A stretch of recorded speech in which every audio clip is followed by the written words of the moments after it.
এরা সবাই পরীক্ষায় চিটিং করার বস। এই ছেলে পুরো বৈদ্যুতা নিচে কেটে আনে। ছেলের হাব ভাব দেখে টিচারের সন্দেহ হয়, কিন্তু অনেক খোঁজাখুঁজি করার পরেও কোনো বুঝতে পায় না। এর পিছনে ডালিমের এক ধাপ আগে সে নকল আঙ্গুলের ভিতরে সব সূত্র লিখে আনে। সে হাতে আঙ্গুল লাগায় আর আরামে নকল করতে থাকে। টিচার ডালিম কুমারের উপর সন্দেহ হয়। তিনি এই ছেলেকে সার্চ করতে থাকে, কিন্তু খেয়াল করেন না যে তার হাতে 5টা বদলে 6টা আঙ্গুল।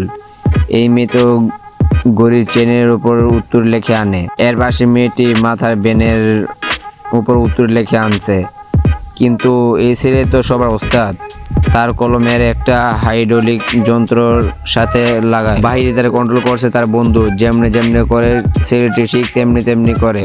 হঠাৎ একটা মৌমাছি তার ছেলের বন্ধুকে ডিস্টার্ব করতে থাকে। আর এদিকে পরীক্ষা ছেলেটি তেমনি করতে থাকে।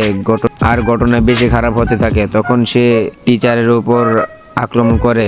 টিচার বলে ছেলেটি প্রশ্ন থেকে হয়তো সে এমন করতেছে। প্রাইমারিতে গণিত পরীক্ষা কত পেয়েছেন কমেন্টে বলে যান।